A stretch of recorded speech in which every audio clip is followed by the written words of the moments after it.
मंगल मैं मंगल करण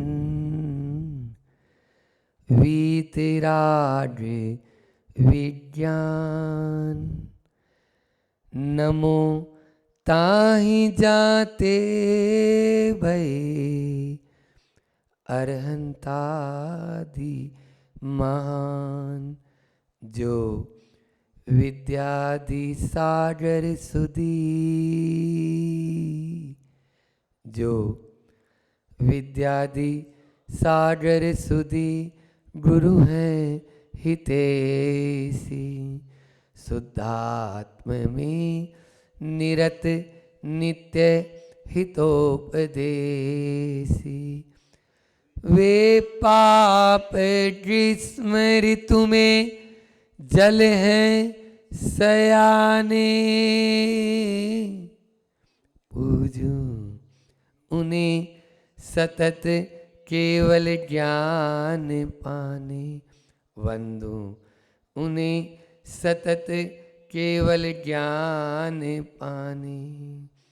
बोलिए अंजनगिरी के मूल नायक चिंतामणि पारसनाथ भगवान की। बोलिए वीतरागी हनुमान जी भगवान की। परम उपकारी आचार्य गुरुवर विद्यासागर जी महाराज की। पूज्य मुनिश्रीश्वर दुर्लभ सागर जी महाराज की।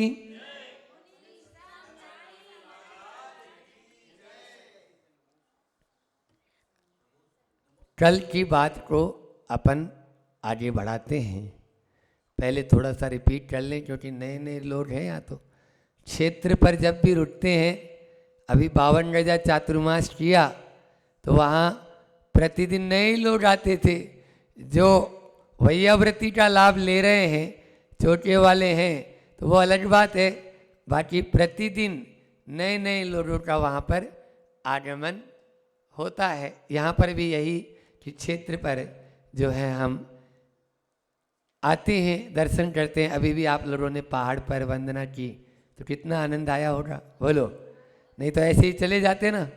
हाँ, थोड़ा सा महाराज जी की तरफ से थोड़ा सा सहारा मिल जाता है संबंध, और फिर महाराज जी जा रहे हैं तो कोई बात ही नहीं है। प्रतिदिन वहाँ पर अभिषेक और शांति धारा भी होगी। ऐसा अब अध्यक्ष जी भी बैठे हैं, हम चाहेंगे कि उसका साल भर का जो भी है अलग से आप चाहें तो वो भी आपको मिल जाएगा। पुजारी जी को एक्स्ट्रा दें और प्रतिदिन वहाँ पर भगवान की सेवा पूजा कराएं तो एक अलग ही आनंद होगा। तो कल की बात को मैं कह रहा था, कल अपन ने 4 बातें की थी प्रभावना अंग पर, कि प्रभाव दिखाना। ज़्यादातर लोग तो उसी में ही रहते हैं, प्रभाव ही ज़्यादा दिखाते हैं अपना। लेकिन प्रभाव छोड़ना, प्रभाव पढ़ना और प्रभाव बढ़ाना, ये प्रभावना अंग है। प्रभाव छोड़ना, प्रभाव पढ़ना और प्रभाव को बढ़ाना। कि भैया मैंने उजाला पा लिया है, अब कोई दूसरा भी अंधेरे में है तो उसको भी उजाला मिल जाए। यहां पर कल अपन ने पढ़ा था ना आचार्य समंत भद्र स्वामी ने कि अज्ञान तिमिर व्याप्ति मपाकृत यथायतम जिन शासन महात्म्य प्रकाश से सात प्रभावना। यही सच्ची प्रभावना है कि जो खुद उजाले में आ गया वो दूसरा जो अंधेरे में है उसको भी उजाले में लाने की कोशिश करता है। देखो तो कितना दुख है इस संसार में। देखो तो हम रोज रोज क्यों इतना बोलिए, गला काम भी नहीं करता लेकिन फिर भी क्यों बोलते हैं। एक को भी फर्क हो जाए भैया, आ जाए तो अच्छी बात है ना। सामने वाला भी इसको दूर आए, भैया देख लो यहाँ पर इस चीज़ की आवश्यकता है, दे दो। इस प्रकार का क्यों करते हैं? ये इसीलिए कि ये प्रभावना की अंग सब है। ये मत समझ लेना कि चैनल पे आने के लिए महाराज जी प्रवचन कर रहे हैं। हाँ, अब ये बात अलग है कि आज जैन धर्म, अभी आज उसी की बात करूंगा मैं। आज वो प्रभावना अंग कितना व्यापक अपना प्रभावना अंग है, ये छोटा नहीं है। आज जन जन तक जैन धर्म को जन जन तक पहुंचाना है। आचार्य उमा स्वामी कोई दिमाग से वो नहीं थे, वो लिखते थे परस्परोपद्रव जैना नाम, बोलो सूत्र बना देते। लेकिन क्या लिखा उन्होंने? परस्परोपद्रव जीवा नाम। जीवा नाम लिखा ना, क्यों? क्योंकि वो जानते हैं ना कि प्रभाव को कैसे बढ़ाया जा सकता है। प्रभाव बढ़ाना, प्रभाव न करना, ये बहुत है। तो इस चीज की आज महती आवश्यकता हो चुकी है और चाहिए, क्योंकि ध्यान रखना, आदमी जितना तेजी से नीचे गिर रहा है, आपको भी उसकी स्पीड में चल के उसका हाथ थामने की जरूरत है। यही सच्ची प्रभावना कहलाएगी, यही सच्ची प्रभावना। क्योंकि वर्तमान में आज चारों तरफ भौतिकवाद की चकाचौंध है न, और पाश्चात्य संस्कृति का बोलबाला, और इतनी चिकनाहट हो गई कि जहां पांव रखो वहीं आदमी फिसलने की कगार पे है। समझ लीजिए, रात में नहीं, दिन की बात कर रहा हूं। रात में तो होते ही है सारे काम, हाँ, दिन में, वो दिन में वहां पर सास बहू पास पास में बैठे हुए हैं, या ससुर जी और बहू बैठे हुए हैं, और वो सामने जो चल रहा है उसमें बचने की जरूरत है ना। वो फिसलन बहुत ज्यादा हो चुकी है। तो उस समय आपको यही काम आएगा केवल मात्र कि भैया हमारे पास में जिनवाणी का सहारा, हमारे पास गुरु का उपदेश, हमारे पास में ज्ञान का अमृत, जो अज्ञान है उसके ऊपर ज्ञान का हावी होना जरूरी है। अभी अज्ञान हावी हो रहा है, बस अज्ञान तिमिर व्याप्ति मपा कृत्य यथायतम। हाँ, अपा कृत्य कैसे भी ये हटे, उसको सहारा मिले, इस प्रकार का जब हम सोचेंगे वो प्रभावना होगी। तो कल अपन ने 4 बात की थी, फिर उसके बाद में और 4 बात की थी कि अच्छा दिखूं, सब चाहते हैं, बोलो अभी आईना देख के आए कि नहीं आए? सेठी जी, अनिल जी सेठी बैठे हम आए, तो सेठी सेठी हैं यहाँ पर, तो इसलिए पाटनी भी हैं। तो मैं कह रहा था कि अज्ञान, अच्छा दिखूं, ये तो सब चाहते हैं। आईना देखते हैं, क्यों देखते हैं? अच्छा देखने के लिए। अच्छा दिखेंगे भैया, बाल सही हैं या नहीं है, अपन ने टी शर्ट उल्टी तो नहीं पहन ली, हाँ, नहीं तो उल्टी भी कई बार पहन के आ जाते हैं। फिर उसके बाद में ये सब चाह रहे हैं, लेकिन आगे का सुनो, अच्छा पाऊं ये भी चाहते हैं, अच्छा करूं ये थोड़े कम लोग चाहते हैं, लेकिन चाहते हैं, ठीक है ना। लेकिन अच्छा बनूं कितने लोग चाहते हैं, बोलो? अच्छा बनूं ये नहीं चाहते हैं।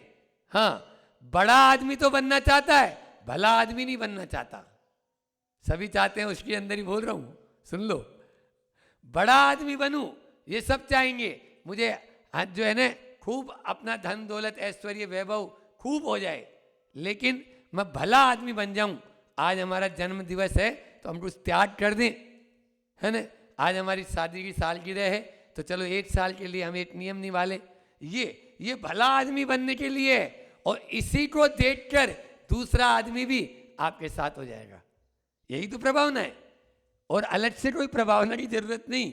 आपने यदि अंगीकार कर लिया, कल हमने एक पुरुषार्थ सिद्ध उपाय की कारिका ली थी, वो अधूरी थी, आज उसको अपन उसमें से 4 पॉइंट निकालते हैं। आत्मा प्रभावनियो रत्नत्रय तेज सा सतत में हो, हमेशा रत्नत्रय के तेज के माध्यम से यदि हम अपनी आत्मा पर केंद्रित हो जाएंगे तो ये हो गई भीतरी प्रभावना। 2 तरह की प्रभावना है, भीतरी प्रभावना और बाहरी प्रभावना। अब बाहरी प्रभावना के लिए उन्होंने 4 बिंदु दिए हैं, वो आज अपन बात करते हैं कुछ समय के लिए। दान तपो जिन पूजा विद्यातिश्रेष्ठ जिन धर्मा, ये कारिका की दूसरा चरण था। तो पहला है दान के माध्यम से प्रभावना, दूसरा है तप के माध्यम से प्रभावना, तीसरा है जिन पूजा के माध्यम से प्रभावना, और चौथा है विद्यातिशय यानी ज्ञान के अतिशय के माध्यम से प्रदान। आपके अंदर में जो ज्ञान है उसके माध्यम से प्रभावना। आज अपन देखते हैं, मान लीजिए बड़े बड़े ग्रंथ, समय सार, प्रवचन सार, ये कौन लिख के गया? आचार्य कुंद भगवान लिख के गए, अपने ज्ञान के क्षयोपम से उन्होंने लिखा, तब आज अपन पढ़ लेते हैं ना, बोलो। और आज भी उस मार्ग पर लाखों लोग चल रहे हैं। क्यों चल रहे हैं? क्योंकि वो ज्ञान का अतिशय। तो एक एक को लेते हैं कि दान, सबसे पहला दान के माध्यम से बड़े बड़े ऐसे ऐसे यानी दानी अपने यहाँ हुए, जिसके माध्यम से अच्छे अच्छे लोग भी दांतों तले उंगली दबाते हैं। आपने भामाशाह का नाम तो खूब सुना है ना। आज हम आपको झगड़ू शाह का नाम सुनाते हैं। एक गुजरात के बहुत बड़े सेठ हुए, उनका नाम था झडड़ू सा। क्या नाम था? झगड़ते नहीं थे, लेकिन पहले के नाम भी ऐसे ही कचरूमल। अब भले ही कचरूमल है, आपके छात्राओं में है ना, हाँ, लेकिन वो देखोगे आप तो ऐसे यानी बिल्कुल समाज सेवा में अग्रणी, वहाँ नेमावर में खूब काम करते, आगे पीछे हमेशा रहते वो। कचरूमल, कचोड़ीमल, अब वो कचोड़ी थोड़ी है, लेकिन कचोड़ीमल है, छितरमल है, इस प्रकार के नाम होते थे। लेकिन नाम से नहीं, काम से निश्चित रूप से अच्छे अच्छे भी देखकर अपना झगड़ा समाप्त कर दें। ऐसे उस झगड़ू शाह का तो एक बार अकाल पड़ा, भयंकर अकाल, दुर्भिक्ष। अब गुजरात के जो राजा थे, उन राजा को मालूम चला कि 12 कोठे अनाज झगड़ू शाह के यहाँ भरे हुए हैं, बड़े बड़े कोठे हैं। तो झगड़ू शाह को बुलाया दरबार में कि आपके पास में अनाज है और अभी अकाल की स्थिति है। राजा हाथ जोड़ रहा है, सेठ के सामने आज मुझे ज़रूरत है, देश के हमारे जो नागरिक हैं वो भूखे मर रहे हैं, आप कृपया कर वो हमें दे दें। तो वो जो है बोले कि मेरे पास तो अनाज का एक भी दाना नहीं है। झगड़ू साहब बोलते हैं मेरे पास में अनाज का एक भी दाना नहीं है, मैं राजा जी कैसे दूं? कैसे दूं? मेरे सिपाहियों ने बताया कि ऐसा है। बोला नहीं, आप खुद चल के देखो, मेरा नहीं है। खुद गए, राजा और सेठ वहां पहुंचे जहां 12 कोटे अनाज के भरे हुए हैं। एक सेठ जी ने कहा खोल के देखो। जैसे ही उस दरवाजे को खोला, अनाज पूरा का पूरा गिरा। उस अनाज जैसे गिरा, उसके साथ में एक ताम्र पत्र बड़े अक्षरों में लिखा हुआ, और वो ताम्र पत्र उठा के झगड़ू शाह ने राजा के हाथ में दे दिया। जैसे ही राजा ने देखा, झगड़ू शाह को छाती से लगा लिया, क्योंकि उस पर लिखा हुआ था इस कोटे का अनाज अकाल पीड़ितों के लिए है। इस कोटे का अनाज अकाल पीड़ितों के लिए है। जब मैं पहले ही दे चुका हूं तो मैं अपना आपको कहां से दूं? एक एक कोठा ऐसे ही खोला, सारे कोठों में से वही ताम्र पत्र पे स्वर्ण अक्षरों में अंकित इस कोटे का अनाज अकाल पीड़ितों के लिए, राजा के लिए समर्पित है। जब मैं समर्पित कर चुका हूं तो अब मेरा कहां बचा है? ये थे झगड़ू शाह गुजरात के। तो बहुत यानी इस प्रकार के ऐसे अनेक हुए हैं, एक नहीं अनेकों। जब जब देश के ऊपर या नगर के ऊपर या नागरिकों के लिए, आप देखिए चंद्रगुप्त मौर्य का नाम भी आपने सुना होगा, है ना। चंद्रगुप्त मौर्य ने क्या किया? बच्चों को पढ़ाया जाता है दूसरी क्लास में, कुएं खुदवाए, बावड़ियाँ बनवाई, सड़कें बनवाई, वृक्ष लगवाए। ये क्या है? यही तो प्रभावना है जैनियों का। ऐसे ही नहीं जैनियों को पूछते थे, जैनियों के पास में धन था। ध्यान रखना, संग्रह में पाप है और दान में उस पाप को साफ हो जाता है, साफ हो जाता है। इसलिए आप धन का यदि संग्रह कर रहे हो तो धनांध बनोगे, और यदि धन को आप दान दे रहे हो, यदि परोपकार में लगा रहे हो, तो आप धन्य धन्य हो जाएंगे। बस धनांध मत बनो, धन्य बनो। धन है तो धनांध नहीं बनना है, वो धन्य बनना है, तभी हम आगे बढ़ पाएंगे। फिर उसके बाद में तप की बात आई। यहाँ पर आचार्य जो अमृत चंद्र स्वामी दूसरे में कह रहे हैं तप, दान, तप। तप के माध्यम से भी लोग अपने जो है अनेक मुनिराज, अनेक श्रावकगण दांतों तले उंगली दबाने वाला काम करते हैं। जब सुनते हैं इन्होंने 10 उपवास किए हैं 10 लक्षण जी में, तो बोलो जैनेतर लोग नहीं सोचते बिना पानी के 10 दिन रह सकता है आदमी, 24 घंटा 48 घंटा बिना पानी के। ये क्या है? ये तब की चारित्र चक्रवर्ती आचार्य शांति सागर जी महाराज के आगे ही चारित्र चक्रवर्ती, यही नासिक में तो आप लोगों ने दिया गजपंथा में उनको पद। बोलो क्यों? क्योंकि उन्होंने इस युग में धर्म की वो प्रभावना करके बता दी जो आज तक न किसी मुनि महाराज ने की है और न आगे। बोलो, अब आचार्य श्री जी उसी मार्ग पर। इसलिए आज जो भी मुनि महाराज जी आप दिख रहे हैं आप लोगों को, यदि वो मुनि महाराज जी अपनी चर्या में स्थिर हैं तो केवल चारित्र चक्रवर्ती आचार्य शांति सागर जी महाराज के कारण है। उन्होंने बताया कि ये मार्ग है। उनके गुरु ने भी उन शिष्य से प्रायश्चित लिया। बोलो, 35 वर्ष की तपस्या काल में 25 वर्ष उपवास के बिता दिए। 25 वर्ष उपवास, केवल 10 वर्ष उन्होंने हार लिया। ये है आचार्य चारित्र चक्रवर्ती शांति सागर जी महाराज की तपस्या। और भी गुरु जी की तपस्या के बारे में हमने कल बताया था, वो तो जितना करें उतना ही कहें उतना ही कम है।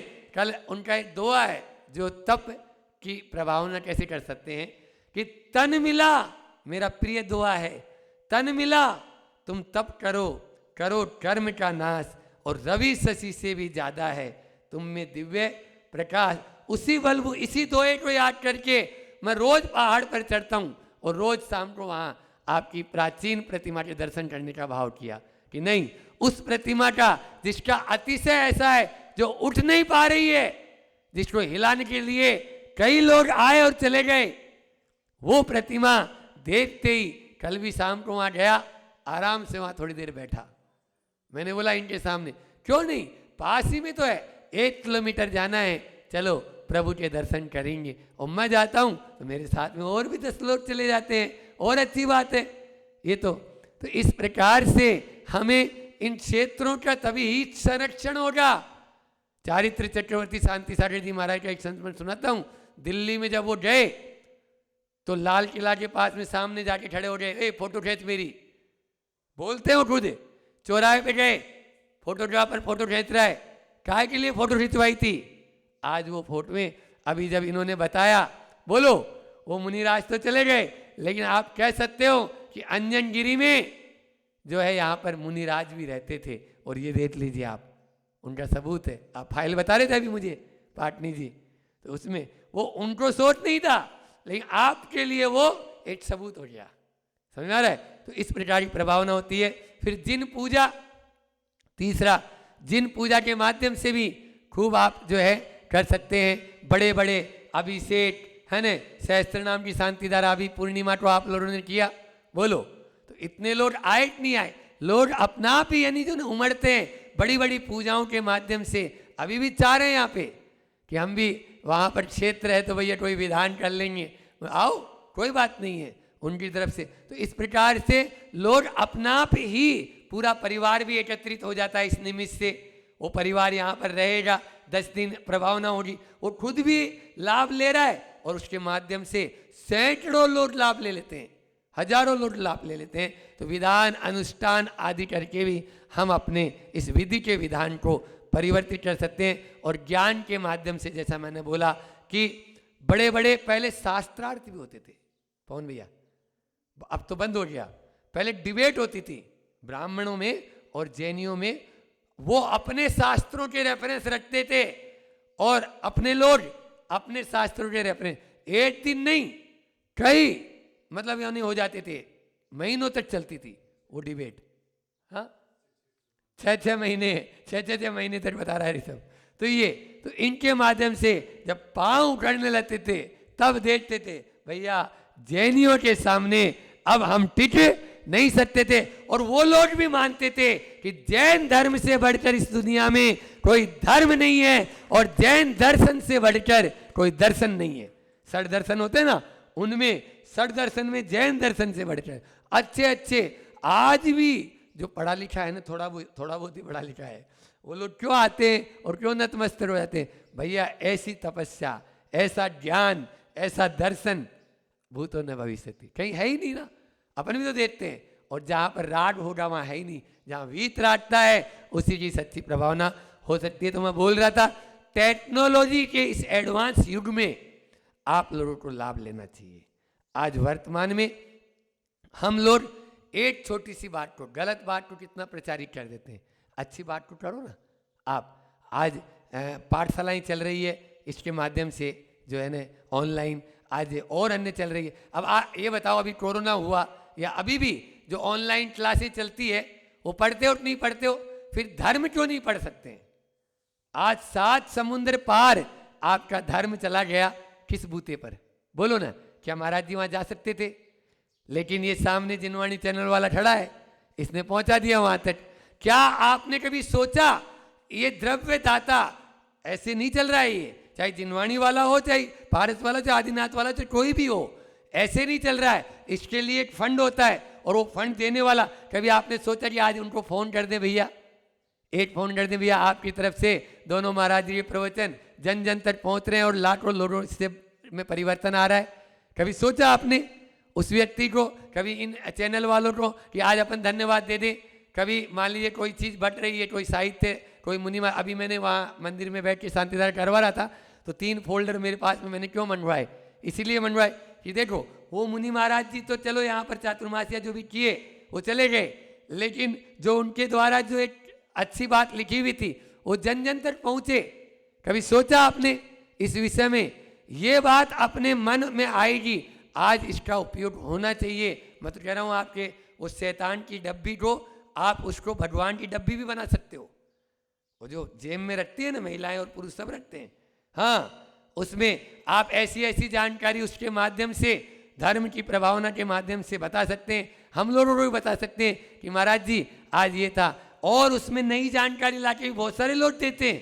ऐसा नहीं है, हम लोग जब बैठते हैं रात्रि में, मान लीजिए मौन भी हैं, तो कोई आया, उसने एक अच्छी चीज़ बताई, हमने सेव कर ली, ये भी तो प्रभावना का प्रवचन में बता दी। कल डॉक्टर के एम गंडवाल आए थे, उस समय बैठे थे, तो मैंने बोला था कि वो शख्स ऐसा है जो रात्रि में पानी भी नहीं पिया, बोलो, और 3 दिन अपने लिए, परिवार के लिए कमाई करते हैं, और 4 दिन केवल मात्र और केवल मात्र जन सेवा, परोपकार, दूसरों के लिए जन जन की सेवा हो, इसी भावना के साथ वो अपना कार्य करते हैं, कर रहे हैं। और जहाँ जंगलों में जाकर, शिखर जी के पहाड़ों में जाकर उन्होंने जो परिवर्तन किया हुआ हमने अपनी आंखों से देखा। श्री सेवायतन के माध्यम से 14 गांव जो गोद में लिए थे, वो गोद 14 गांवों में उन्होंने आमूल चूल परिवर्तन कर दिया। वहाँ पर लोगों ने शराब छोड़ दी, गुटखा छोड़ दिया, और अनेक अनेक जो व्यसन थे, वो बुराइयाँ, उन्होंने मांस मदिरा आदि का त्याग कर दिया, अंडा मछली, ये सब, ये क्या है? ये प्रभावना नहीं तो क्या है? प्रभावना ही तो है। इसी के माध्यम से हम लोगों को सात्विक बना सकते हैं, और जो अंधेरे में है उसको भी उजाले की ओर ला सकते हैं, लाना चाहिए। लेकिन क्या करें, कल मैं बोल रहा था कि बहुत सारे आज जो समाज के उच्च पदों पर रहते हैं, उनके ही रात्रि में शादियां या रात्रि में पार्टियां हो रही है, और ऐसे भी लोग मेरे संपर्क में हैं, बड़े बड़े जो अरबपति करोड़पति हैं, पवन भैया, और उन्होंने शादी होने के पहले तय कर दिया हमारे यहाँ रात्रि में विवाह नहीं होगा, हम कोई बैचलर पार्टी नहीं देंगे, हमारे यहाँ कोई महिला संगीत नहीं होगा, दिन में आप कुछ भी करो, दिन में आप अच्छे से व्यवस्थित जो कार्य होता है। आज क्या हो गया बोलो, धर्म को ही हमने चलता बना दिया, महिला संगीत के नाम पर क्या क्या हो रहा है बोलो, और गांव गांव में ये बुराइयां पहुंच रही हैं। क्या ये प्रभावना होगी जैन धर्म की? मैं तो कहता हूं यदि रात में कभी खाना भी पड़े भैया तो कमरा बंद कर लेना और खा लेना, लेकिन बाहर होटल पे जाके तो मत खाना, होटल में जाके तो मत खाना, नहीं तो वो कहेगा देखो जैन ऐसे होते हैं, और कह ही रहे। पहले आप कह सकते थे अपने बच्चों को, नहीं मुनि महाराज जी पंखा नहीं चलाते, मुनि महाराज जी लाइट का प्रयोग नहीं करते, मुनि महाराज जी जो है किसी प्रकार की सुविधाओं का उपयोग नहीं करते। अब वो कहता है आपका ही बेटा छोटा सा, वो देखो ना महाराज जी के पीछे पंखा चल रहा, महाराज जी के पीछे कूलर चल रहा, अब क्या कर लोगे बोलो? आप जवाब दे पाओगे उनको? वो तुरंत बोल देता है, छोटा सा बच्चा अबोध है, अभी 4 साल का है, लेकिन वो आपको बोल देगा क्या महाराज जी। इसलिए यदि सच्ची प्रभावना करना है तो हमें पहले स्वयं को रत्नत्रय तेज साज, रत्नत्रय अंगीकार करके अपने आप को सतत में हमेशा उसमें लगाना पड़ेगा, और उसके बाद दान, तप, जिन पूजा और ज्ञान के माध्यम से जैन धर्म की प्रभावना को दीर्घ दिगंत तक हम फैला सकते हैं। भैया अपने हाथ में सोने का बिस्किट है, उस सोने के बिस्किट को आप अलमारी में बंद रख के भी उस सोने का लाभ ले सकते हो, और आप उसके अच्छे अच्छे आभूषण बनाकर भी आप पहन सकते हो और अपनी उपलब्धि में बदल सकते हो। आप उस सोने के बिस्किट के आभूषण बनाकर खुद भी लाभान्वित हो सकते हो, दूसरा देखने वाला भी लाभान्वित हो सकते हैं। नहीं तो अलमारी में बंद करके रखने वाला धर्म नहीं है। हमें तो मैं तो कहता हूँ भगवान महावीर को बाहर लाओ, चार दीवारी में कैंपस में बंद करके रखोगे उससे प्रभाव ना होने वाली नहीं है। आप बाहर जब तक नहीं आओगे तब तक कुछ नहीं तो कूप मंडूक है, केवल वह कुएं का काम है, तो उतने से अपना कार्य नहीं होगा। अपन को बाहर आना है, मिट्टी का लोंदा है उसको मंगल कलश बनाकर जन जन तक पहुंचाना है। ये अपना जैन धर्म आपको सिखाता है। इसके लिए आपको तपना पड़ेगा, पटना पड़ेगा, अग्नि परीक्षा देनी पड़ेगी। बस अपने आप को तपाइए, निखारिए और सुधारिए, तभी अपन सच्ची प्रभावना कर सकते हैं। हम इस प्रभावना में अपने आप को आगे लाएं और सम्य दर्शन के समस्त अंगों को अपने जीवन में उतारें। इसी भावना के साथ बोलिए अहिंसा परमो धर्म की। आचार्य गुरुवर विद्यासागर जी महामुनिराज की